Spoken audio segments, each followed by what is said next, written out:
Very good morning, dear students.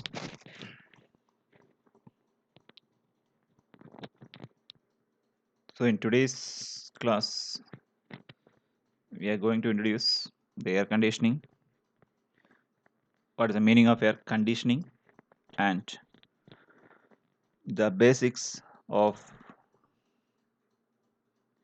moist air. That is the important terminology in psychrometry. What is psychrometry? As well as the important terms which is necessary to learn the air conditioning systems and its analysis. So, straight away, we'll move on to the lecture. So, in simple words, conditioning of air is the definition for air conditioning. That is for the comfort of the occupants. So, occupants may be living beings as well as non living beings. You might be wondering, why do we need air conditioning for non living beings? So, you might have heard, seen in the computer numerical control system CNC machines. So, they must be placed in a room where there is a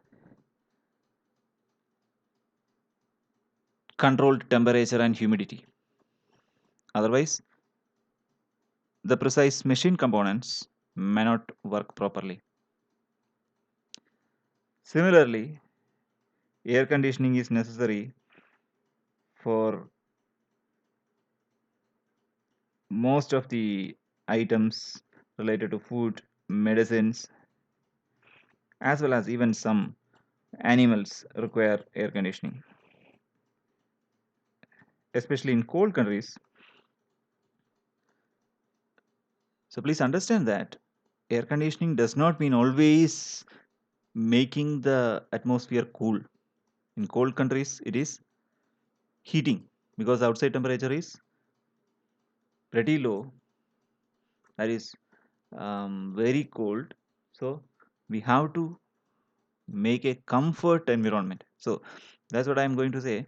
The process of treating air to control simultaneously its temperature, humidity, cleanliness, purity, and distribution, the speed or the velocity at which the air is circulated in the space to meet the comfort requirements of the occupants. So that maintaining that comfort feeling for the occupants, that is the main objective of the air conditioning. For that, you need to control the temperature, humidity, that is a water content, moisture content in the air, cleanliness, and distribution. So when you sit in an air conditioned room for a longer period of time, you might have experienced very sticky feeling on your skin, right? So where there is no control on humidity, so more water particles might have circulated through the air, which will stick onto your body. Or there is no control of the humidity, will make you feel sticky. So both, mainly temperature and humidity, would be controlled in a air conditioning system. Obviously, cleanliness is really required because impure air, since you are sitting in a closed environment, closed room, impure air will invite many contagious diseases. So these four are the factors affecting the air conditioning system. A comfort air conditioning system: temperature, humidity, purity or odor of the air, and velocity or the motion of the air inside the room. So as per ASHRAE, American Society of Heating, Refrigeration and Air Conditioning Engineers, this is the definition of human comfort. It is that condition of mind. It is that condition of mind which expresses satisfaction with the thermal environment. Which expresses satisfaction with the thermal environment. That is the definition of human comfort as per ASHRAE. Now, before going in detail to those factors as well as the various kinds of air conditioning systems and the load calculation, we will learn the basic terminology associated with the properties of air. So that properties of air water mixture is termed as psychrometry. Psychrometry is the term or the branch of that particular thermal engineering which studies the properties of mixtures of air and water vapor. You know that air contains a certain amount of water vapor everywhere. That's why whenever weather forecast or the weather of a particular place is specified, RH value is also specified. What is RH? Relative humidity. We will see what relative humidity is in the coming slides. Okay. So that is a measure of the water vapor in the um, air, water vapor in the air. So atmospheric air is not completely dry. You know that. There will be a certain amount of water vapor in it.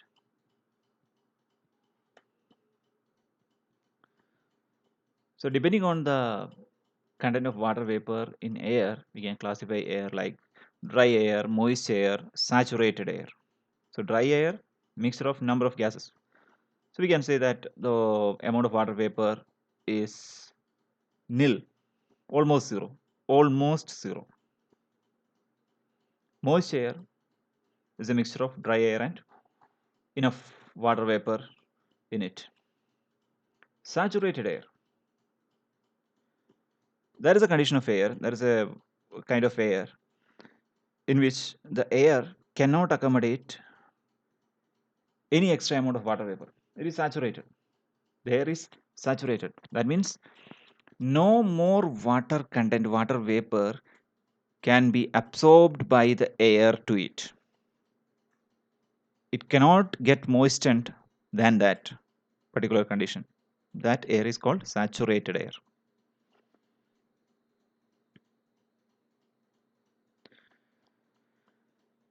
Humidity ratio, that is not relative humidity, it's humidity ratio, that is separate. Humidity or humidity ratio is also known as specific humidity. Specific humidity or humidity ratio HR or simply humidity means it is the mass of water vapor present in 1 kilogram of dry air. So if you take 1 kilogram, 1 kg of dry air, how much water vapor is present in that air? That is given by the humidity of the air or humidity ratio or specific humidity. So you know the specific value, right? Specific mass, specific enthalpy, specific energy, right? Per unit mass. So per kilogram of dry air, how much water vapor is present? That is given by specific humidity or humidity ratio. It is expressed in different expressions. We will see this in detail in the coming slides. Relative humidity is the ratio of actual mass of water vapor in a given volume of moist air to the mass of water vapor in the same volume of saturated air at the same temperature and pressure. Relative humidity is a ratio of actual mass of water vapor in a given volume of moist air to the mass of water vapor in the same volume of saturated air at the same temperature and pressure. We'll see the expressions in detail in the coming slides. Now, other important terminology in psychrometry related to air conditioning are dry bulb temperature and wet bulb temperatures. Dry bulb temperature measured by a dry bulb thermometer and wet bulb temperature measured by a wet bulb thermometer. Thermometer, you know that it's a device to measure the temperature. of a system, right? The system of wet bulb and dry bulb thermometers are used to detect the temperature and humidity at a particular location. So dry bulb, you know that dry air is there, wet air or moist air is there, as well as saturated air is there, right? Depending on that, you have to use these different kinds of temperatures and simultaneously in order to arrive at the conclusion, the quality of air at a particular location. So actual temperature of a location is usually measured by a dry bulb thermometer. This is a common thermometer. Wet bulb thermometers, on the other hand, measure the temperature while taking into consideration of the evaporation rate of the water vapor. Evaporation rate is also considered when we use wet bulb thermometer.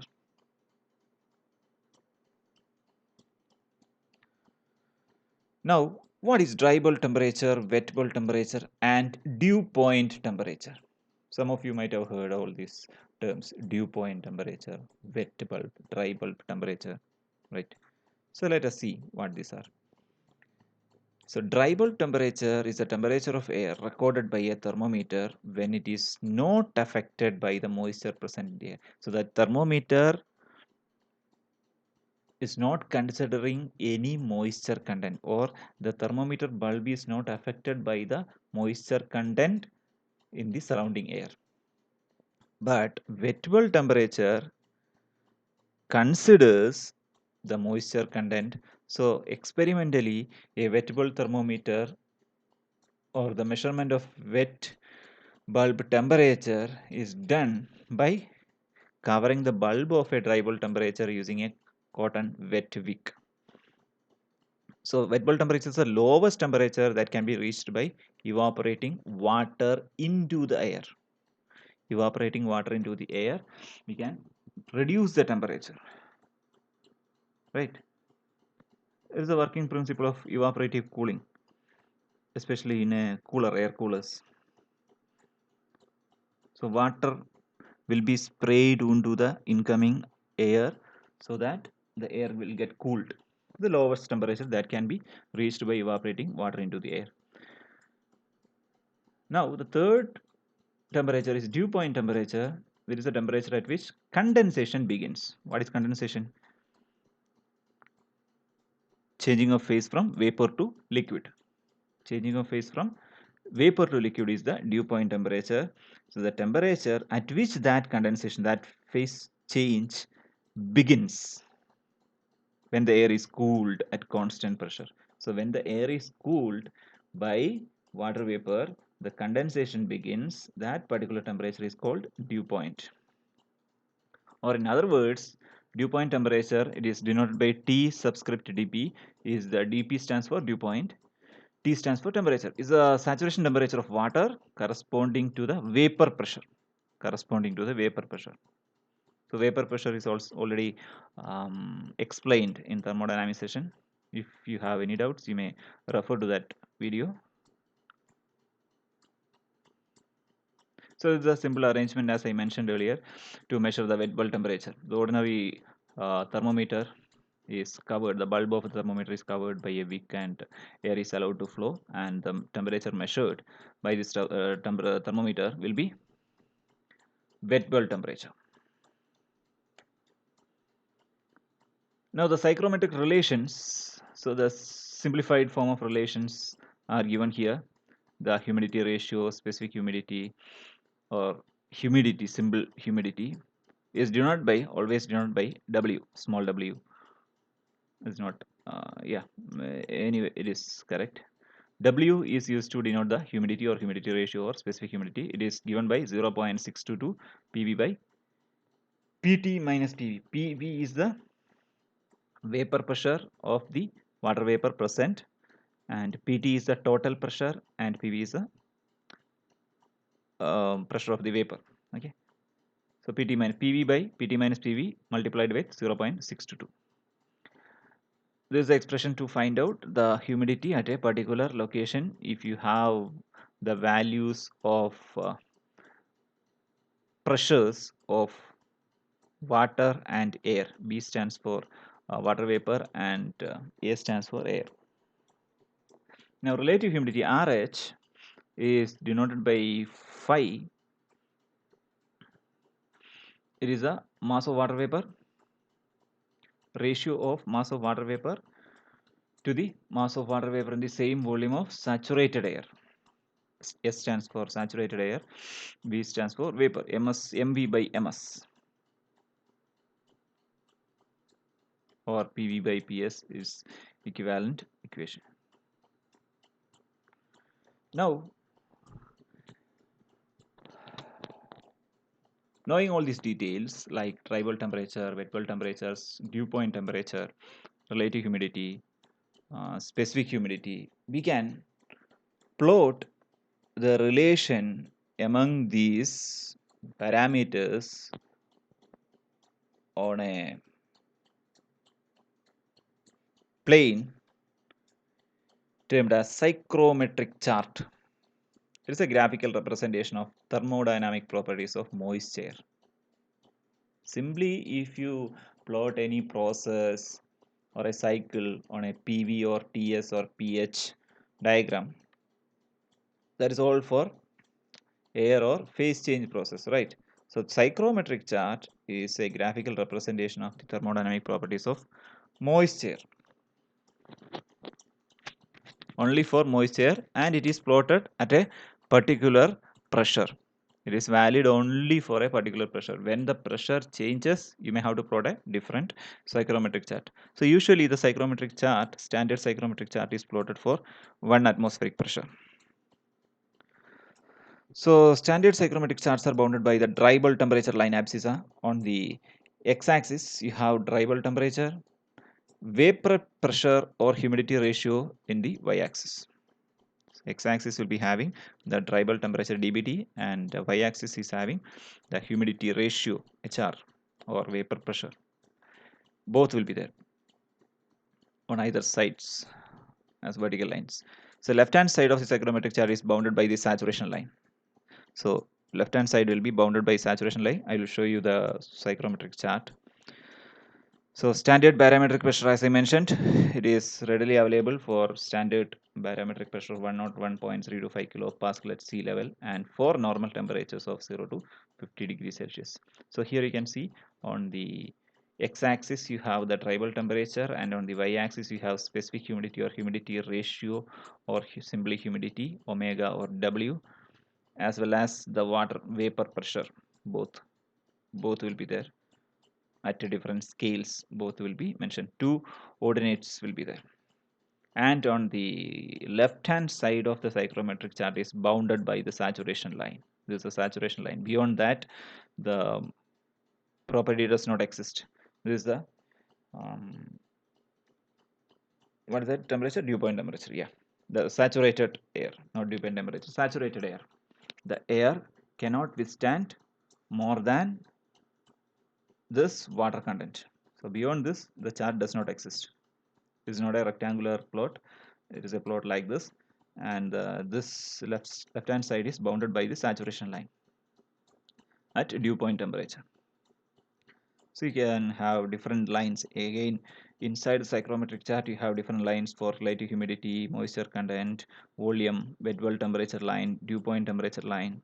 All these parameters can be readily read for a particular dry bulb temperature from this chart. Yeah, there is a more elaborative sketch of the psychrometric chart. When relative humidity is 100%, as the saturation curve is the left hand side. Then lines of constant enthalpy you can see here, and lines of constant specific volume, these dashed lines, slanted dashed lines. Then lines of saturation curves parallel to the left hand saturation curve. So this is a simple representation of a psychrometric chart. So next class we will see the various psychrometric processes, and after that we will start with the various refrigeration processes. I mean air conditioning systems. So please be thorough with these fundamental things of psychrometry as well as psychrometric chart. We shall solve some simple problems on this psychrometric processes also after the next class. So be prepared. Thank you for watching. Have a good day.